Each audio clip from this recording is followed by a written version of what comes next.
እዚህ መንደር ጭር ያላል መሰላችሁ? በጣም ጭር ያለ አይደለ?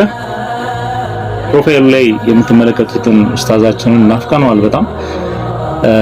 ስለዚህ እስቲ ከዚህ በፊት ሲናገራቸው ከነበራቸው ንግግሮች ውስጥ ዛሬ አንዱን በጣም የወደድኩትን ንግግር ልጋብዛችሁ። ሁላችሁም እስከ መጨረሻው ተከታተሉት፣ ለሌሎችም አድርሷቸው። ይህ ጥሪ ለመላው የሰው ልጅ በሙሉ ስለሆነ ይህን መልእክት ለክርስቲያኑም ለሙስሊሙም ለእያንዳንዱ ሰዎች ሼር አድርጉላቸው። ወደ ቪዲዮ። ቀኑ ሳይመሽ የሞት ቀን ሳይመጣ አሊያም ደግሞ ቂያማ ከመቆሙ በፊት ሁላችንም ወደ አላህ ተመለሱ። አንዱን አምላክ ሕያው የሆነውን አንድ አምላክ ነው ያለው።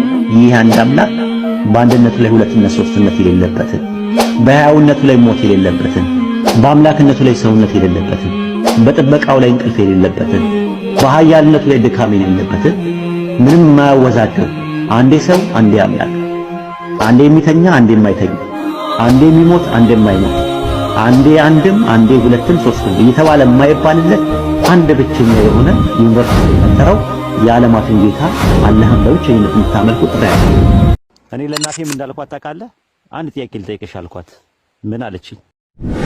ነው አላህ ይጨምርልህ። ለእኔ ብሰልም ወንድሜ ብትሆን የሙስሊም ወንድሜ አብረን ጀነት የምንገባው ምናምን በጣም ነው ደስ የሚለኝ። ወላሂ አላህ በሚያውቀው ጥሩ ነገር ስለምመኝልህ። እኔ ለእናቴም እንዳልኳት ታውቃለህ፣ አንድ ጥያቄ ልጠይቅሽ አልኳት። ምን አለችኝ? አንድ በጣም የምትወጂውን ሰው አልኳት። ምንድነው በጣም የምትወጂውን ሰው አልኳት። በጣም የምትወጂውን በቃ አለ ብዬ የምወደውን ሰው የምትወጂውን ሰው በጣም የምትወጂውን ነገር አሰጪውም ወይስ ትሰጪዋለሽ ብዬ ጥያቄ ያቀረብኩላት። ከዛ እሰጠዋለሁ አለች። እኔ ደግሞ በጣም የምወደው ነገር እስልምናዬን ነው፣ በጣም የምወደው ደግሞ አንቺን ነው። በቃ ልሰጥሽ የምችለው ነገር ይሄን ብቻ ነው ምናምን ስላት፣ ማን አየው ከሞት በኋላ ህይወት ማን አይቶት ነው ምናምን ማለት ጀመረች። በቃ አሪፍ ጥያቄ ነው የጠየቅሽኝ አልኳት። አስቢው አልኳት። አላይክ ቻርጅ ሆኖ ስፐርመን ሴልና ኤክሴል ፈርቲላይዝ ተደርጎ እናትና አባትሽ ፈርቲላይዝ አድርገው ወደዚህ ዓለም ስትመጪ ያ ያመጣሽ አምላክ አስቢው አልኩሽ። የለሽም ነበረ። እኔን ደግሞ አስቢኝ አልኳት። አልነበርኩም፣ በቃ ነን ኤግዚስታንስ ነበርኩኝ።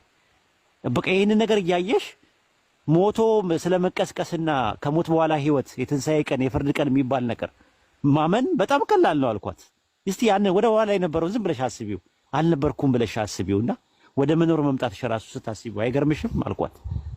እንደው እኔን ራሴ አስቢ፣ ሌላው ነገር ተይ፣ በቃ ነን ኤግዚስታንስ እኮ ነበርኩኝ። በቃ ከአብራክሽ ተገኝቼ እንደው ፈጣሪ ይሄንን ነገር አላህ እንደው ይሄንን ነገር ማስገኘቱ ካለመኖር ወደ መኖር ማምጣቱ እንደው ይህ እንደው እሱ አይገርምም? ግን ከትንሣኤ ይልቅ ትንሣኤ እኮ በጣም ቀላል ነገር ነው አልኳት። ሞቶ መቀስቀስ የሚባለው ነገር ለሱ በጣም ቀላል ነው ገር ነው አልኳት። ገረማት ሁላ ምናምን ነገርና አንዳንድ ጊዜ እኛንም ተረዳን ስሜታችንን። የምር እኔ ጃቢር ምናምን ነገር የምር ምናወራ የማሸነፍና የመሸነፍ ራሳችንን የማተለቅና አንተን ደግሞ የማዋረድ ራሳችንን አዋቂ አድርገን ሌላው ማይም የማድረግ አይደለም። የምር ሌላ እኔ የምመኝልህ ነገር አንድ በጣም የምታከብረውን ሰው ሁልጊዜ የምትመኝ አላህ ነው የሚጨርሰው የልብን የውስጥን ከአላህ ጋር ነው የሚጨርሰው። ግን እኔ እስልምናን እመኝልሃለሁ። የምር ለመናገር ከአላህ ጋር ለዝንተ ዓለም ተቆራርጠ ማየት አልፈልግም። ኩፍርና ሽርክ ከአላህ ጋር ለዝንተ ዓለም ያቆራርጣል። ያ ጀማ እዚህ የምታዳምጡ ክርስቲያኖችም ካላችሁ ማለት ነው። ከዛ ተንጠልጥላችሁ ከእሳት ጉድጓድ አፋፍ ወጥታችሁ ላኢላሃ ኢለላህ የሚለውን ገመድ ይዛችሁ ተንጠልጥላችሁ እንድትወጡ እንፈልጋለን። ይሄ ነው ምኞታችን። ሌላ ምንም ነገር እንትን የለውም። ከበስተኋላ ምንም ተልእኮ የለውም። ፖለቲካል አጀንዳ የለንም። የኢኮኖሚ አጀንዳ የለንም። እንቅልፋችንን እያጣን ጊዜያችንን እየሰዋን የቤተሰባችንን ጊዜ መስዋዕት አድርገን የምንመጣው ባለን ጊዜ ግን የምንመጣው እዚህ እናንተ ጋር የምንገኘው ሌላ አንድና አንድ ነው። ያቺን ገመዷን ተንጠልጥላችሁ እንድትወጡ ነው።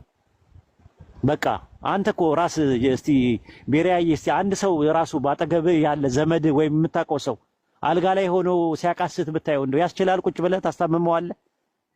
ህመሙን ትችለዋለህ? አብረህ ውስጥ የሚሰማ ስሜት ጥሩ ነው። ቤሪያ በነገራችን ላይ አሁን እኔ በጣም ዩኒቴሪያን ክርስቲያን ሆኜ እንድጸና እናንተ የምትነግሩኝ ነገር ወይዲ በደንብ እንድፈትሸውና ቁርአንን አሁን ቁርአን ፊት ለፊት አለ እንዳነብም እኔ አባቴ እጄ ላይ ነው የሞተው። እነሱ ኦርቶዶክስ ናቸው፣ እኔ ዩኒቴሪያን ነኝ። ከቤት ተገለልኩኝ። ተመለስ አለኝ።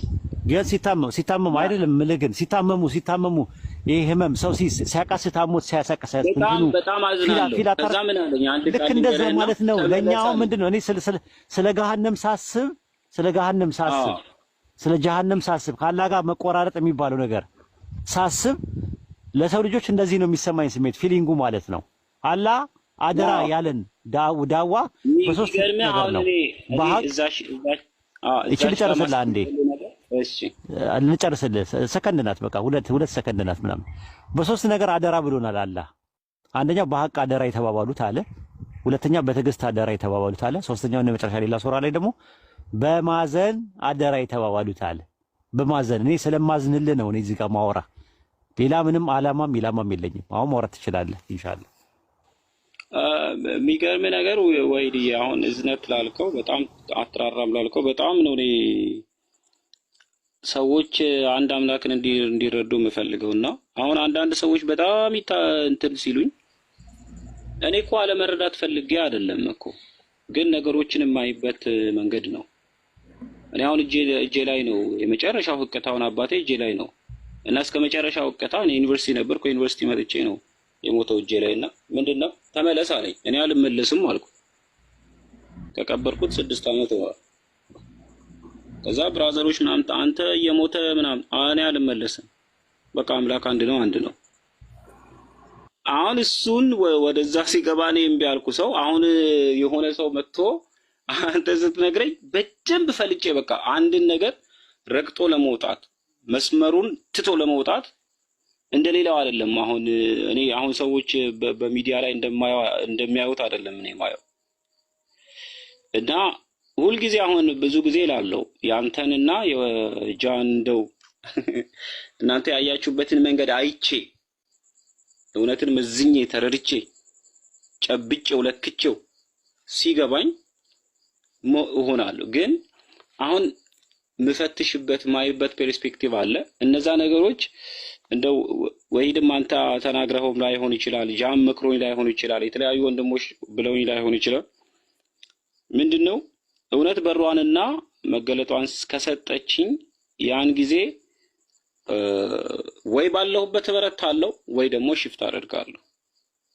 እስከዛ ጊዜ ምንድነው በቆምኩበት ቆሜ ደግሞ አንድ መልአክ አንድ ነው እስከዛሬ በተረዳሁት መጽሐፉ ባስተማረኝ ኢየሱስ ፍጡር ነው። በዛ መንገድ ደግሞ እየተራመድኩኝ ነገሮችን እፈትሻለሁ። ለማንኛውም ብቸኛው ፈጣሪ ባርካችሁ። በዚህ ልክ በዚህ አይነት መንገድ የሚገርም ነገር እኔ የመጀመሪያው አሁን እናንተ ይሄን ያህል ወደ እናንተም እንድመጣ ውይይት መድረኮችን ትከፍታላችሁ። በብቸኝነት ነው እኔ ብዙ ጊዜ ያሳለፍኩት እና የዛኛው ጋር ያለውን ነገር ሳስብ እናንተ ጋር በጣም ነው የሚገርም እና ለማንኛውም ፈጣሪ ይባርካችሁ። ያንን ለማለት ጥሩ ጊዜ ነበር ነው ጊዜ ስጠው እንዳልኩ የሚያስቸኩል ምንም ነገር የለም።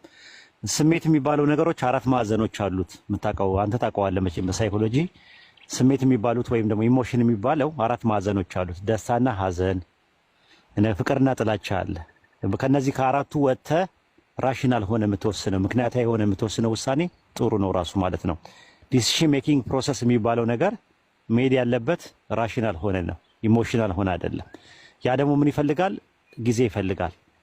አንተ መሆን ያለብህ አግሬሲቭ ሳይሆን ሰርተንሲቭ ነው መሆን ያለብህ። ሰርተንሲቭ ማለት ብዙ አስበው ከዛ በኋላ የሚወስኑ ናቸው።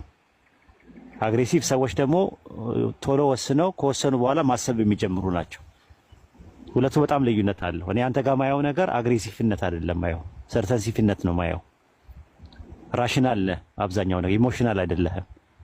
እና ጊዜ ስጠው።